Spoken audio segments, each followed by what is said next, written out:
video is on the importance of intimacy. So we talk about that a little bit in the vows portion of the Thrive program. But Erik and I have had some questions from people, and we thought it was important to address them and talk about it. So when we talk about intimacy, we're not talking just about the sex act. Because, one thing we talk about all the time, there are different levels of sex. So let's just, and this is not an X-rated video. Although if you have teenagers that are listening, they're probably going to, I don't think Ellie could be down here. She'd be freaking out. She'd be like, stop talking. Can we talk about cheese? Mm-hmm. So there's different levels. So there's lovemaking, where you're very open and you're very vulnerable. There's procreation sex, totally different. There's just sex, which some people use the F word for. We're talking about intimate acts. So you're talking about the higher rung there, that being close together. That doesn't mean it always has to end up in intercourse. No. But it has to be communicating. What would you say? It has to be communicating. It has to be connecting at some level. Connecting. That's a really good word. Connecting.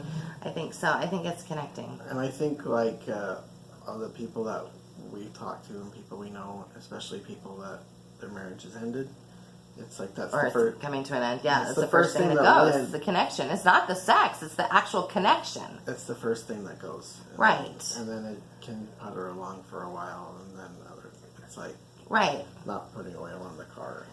Well, it is. It's totally like not putting oil in the car. So, like, the oil in the car doesn't actually run the car and start the engine. But without the oil in the car, the engine can't work, and the car blows up. So it's definitely that connection piece. And so I get it. Especially if you've got small children. Listen, we get you. We have 5. We have been at varying stages. I have been at varying stages of breastfeeding, pregnancy, weaning for 20 years. I'm not in that space now for the first time. I mean, so our youngest is 6, but we very much remember that. We very much remember, and we used the family bed. We had always a child in our bed. When Erik and I first got married, he would be afraid to get up to go potty in the night because he was afraid somebody was going to steal his spot. Which didn't happen. It happened a lot. He'd be like, where am I sleeping now? I get up and I come back and there's 2 kids in there. And I was like, I want to couch. It's like they know. They have radar. Mm-hmm. They have radar. It's like, I want to couch. There's space next to mom. So, we understand that there are challenges for sure. That's why I'm saying it doesn't have to always end in a lovemaking session that lasts 30 minutes or even 10 minutes. But it needs to, you're yawning again. We're doing okay. It needs to be connection. And it can be as small as, touching their arm, giving them a kiss, looking in their eyes so that we connect. I know that when we're... Because there's sometimes where I see you stressed or freaked out and I come up and do this. Yes, and that's huge. It's huge because it's the connection portion. That means that we are open, vulnerable, listening, aware. And I've got moms that say, I've got 3 kids that are whiny. How am I going to have his needs going? And this is what I say. If you want him to be thinking about your needs and about helping you, you've got to help. And the same goes for dad. If you are managing 20 people at work and you don't want to be thinking about her needs, you got to get over it if you want to have a good marriage. Because it comes down to that connection. You might have to remind yourself how you connected before. But also the other thing is the more you connect, the more you want to connect.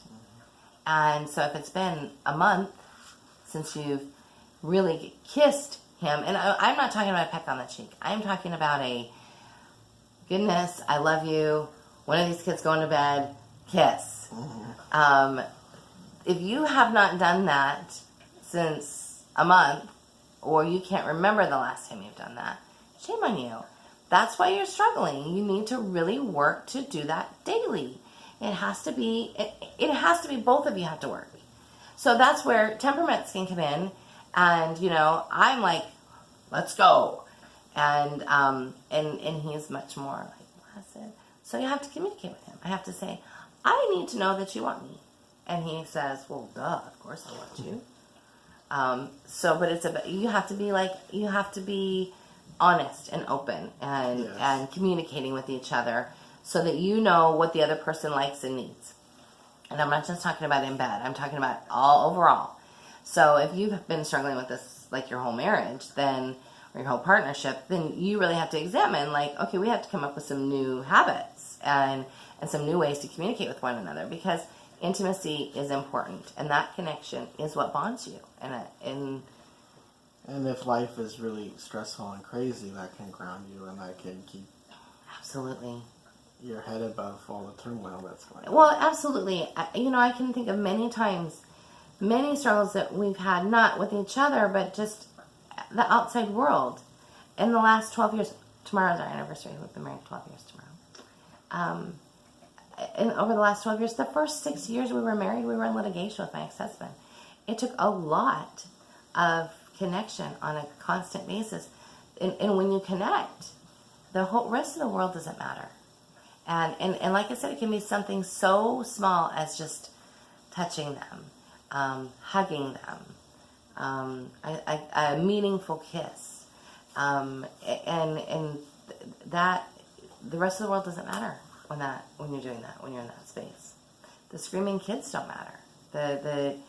The issues you're having, the struggles you're having with your teenagers don't matter when you're in that space.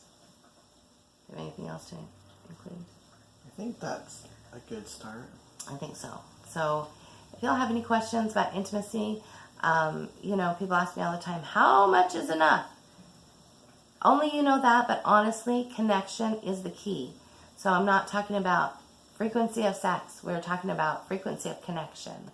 So your connection has to be daily, at least once a day. Gosh.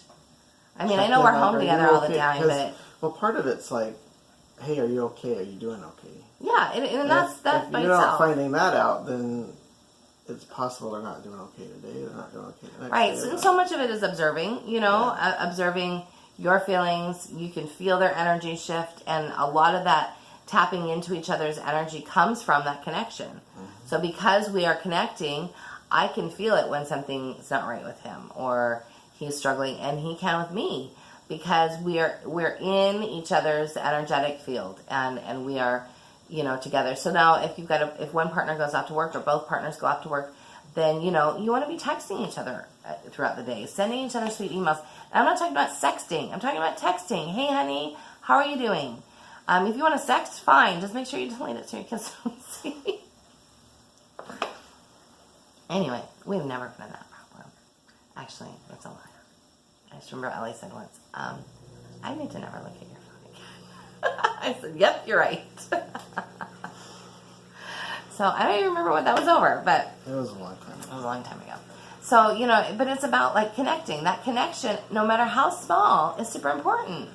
Super important. One of the things that connected us when we first got together, before we were married, when we were dating, was Messenger. Mm-hmm. It was a blessing and a curse, because you can't denote, like, tone over Messenger, but like one day when he was like, I hate Christmas. And I was like, what? What do you mean you hate Christmas? I spent all afternoon freaking out about him hating Christmas. He was like, nah, that's not what I mean. But Messenger is really helpful when you're a couple, because then you can talk and it's real time. So anyways, I hope that helps. He's going to keep yawning. It's okay. I still like it. Bye now. Bye.